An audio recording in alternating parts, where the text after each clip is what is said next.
In this video, we're going to focus on how we can use the backward Vlookup in Excel. So let's look at the situation here. We have here a category and we have here the item name. And what we want to do now is once we put in an item name, we want to extract the category from our table here. To do this, we need to use a backward Vlookup, which is basically a combination between index and match function together. So let's start to work on this. So we have the key here. We want to extract the fruit category in here.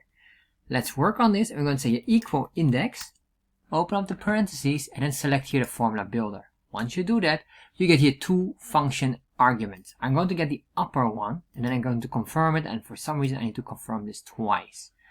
So then what I'm going to do here is put in here the array where we can find the data that we want. So we're going to select this table here. Then we have here the row number. In this case, I'm going to use hard-coded row number.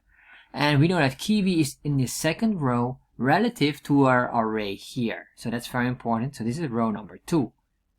So once we did that, we're going to get here the column, and which column has the data that we want to extract. In this case, it would be the category column, which is column 1. So we're going to say column 1. And as I do that, you can see we get here fruit as the result. Confirm this. This is all very nice. However, once I change this to water, the fruit category doesn't change because we have a hard-coded item here.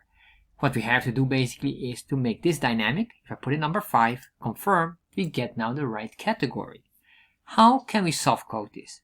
The match functionality helps us with that. So what I'm going to do here is I'm going to say equal sign match, open parentheses, and click on the formula builder. So I have a nice visual. And let's select here the lookup value. So the lookup value in this case is water. So that's the item that we want to search for. Here we have the lookup array, and the lookup array is related to where the water is. So we're going to select the column that is related to that, and that's only one column that you select. So once you did that, you get the match type here, and for the match type I want an exact match, so I say 0. No water item or like apple and apple juice. So we're just going to put in 0, so it will search whatever we have in here. It should be equal to the column here.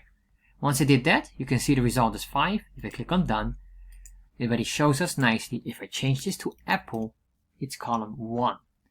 So now what I want to do is I want to fix this by grabbing the formula here. So I'm going to grab this entire formula, escape, and then go back in here. We have a formula builder still open. If you don't have it, just click on this button here.